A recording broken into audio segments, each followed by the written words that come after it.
Mga idol, lain na po nga bisita ang ni Kari mga idol ha. Gikan pa ni siya sa Paho, Lapu-Lapu mga idol. So, ay mga idol, nasig pa dala mga idol. Nasig dala. Ito tayo church. Sige. Yan po.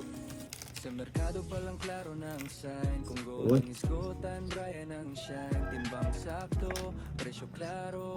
Uy, liko-liko. Plated ni siya dol. Kani, plated. From old nga, alam Kani silver. new chain. Sa iyang Silver. Kani gold. Kani plated. Plated.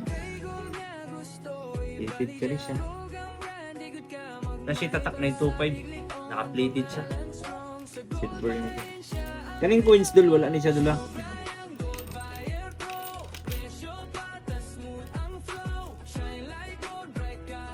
Ah.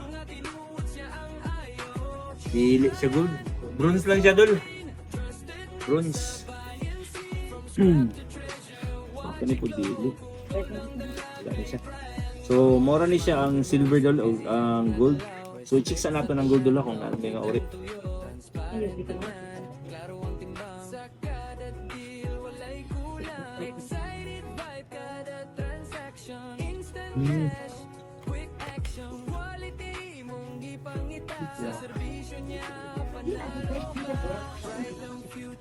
Okay, 18 karat ni siyang imong gold dol.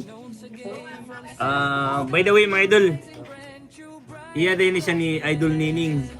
Shoutout niyo mo Idol Nining diya sa Paho, Lapu-Lapu idol. May pagtanaw ni mo diya idol. Alright. So kani siya dol ang imong ipadala dol. Kani siya 18 karat ni dol. Ug kani silver.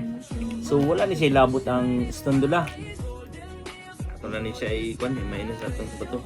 So tibawon na ton dol kung pila i presyo ani karon sa imong ipadala. Okay. So Idol Nining diya sa Paho, Lapu-Lapu.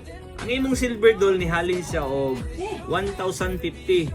O kanina naman po ang imong 18 karat dol ni halin siya og 6,100. So matotal tanan dol ni halin siya og 7,150 dol.